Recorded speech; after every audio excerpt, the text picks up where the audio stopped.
guys, I am Crystal Sky, and today we're going to be reviewing these. These are Pentel color pens. I got a 6-pack for $2.50.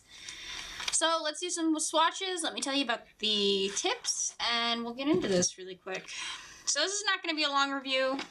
I have played with them a bit. We're going to be using Bristol paper, and they're water-based, so we don't need to use Bristol paper. They're not going to bleed through any of the other papers. But I want to show you on nice paper what they all look like. So this is the red one.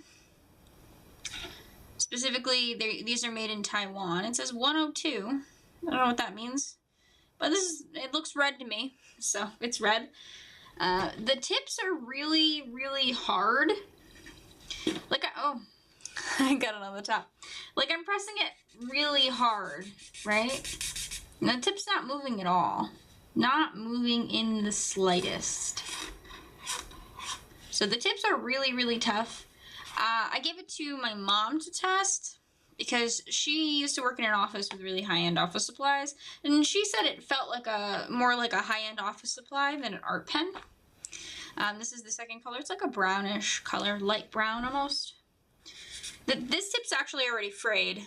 I don't know if you can see, but this tip is already frayed. I just bought these the other day, and the tip is already frayed on this one. But again, the tip is really hard.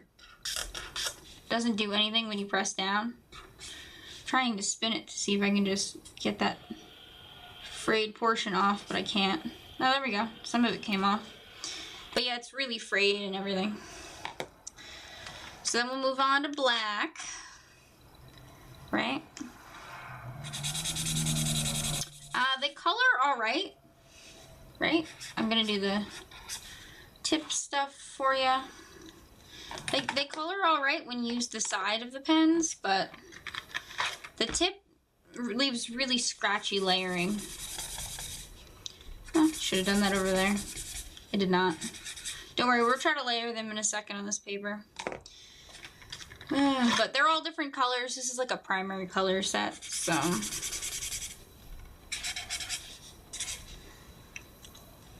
So we've got a brown, a black, a blue, a red, and a yellow.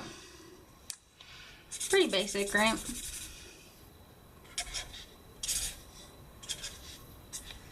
So let's do a little bit of layering. I'm not exactly sure. Let's layer blue with green. I'm not exactly sure, but see this, they're all the tips are frayed like that. They have a portion of it that's just coming off like that. So I just pulled off a piece of the tip. So we'll go in, they're pretty juicy. Not bad. I haven't been rough with them, so there's no reason for them to be doing this. So we're going to layer a blue and a green because they are the closest pigment, in my opinion. They get really dark in the middle, as you can see there. They don't really layer very nice, like at all. Do like Copic layering.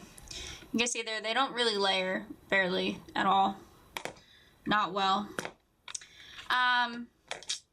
So I don't really like these markers. Again, they were $2. $2.50. So not bad.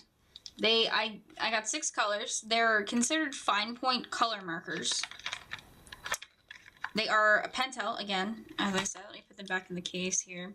I'm not going to do a piece with them. I only really do that for markers that I like.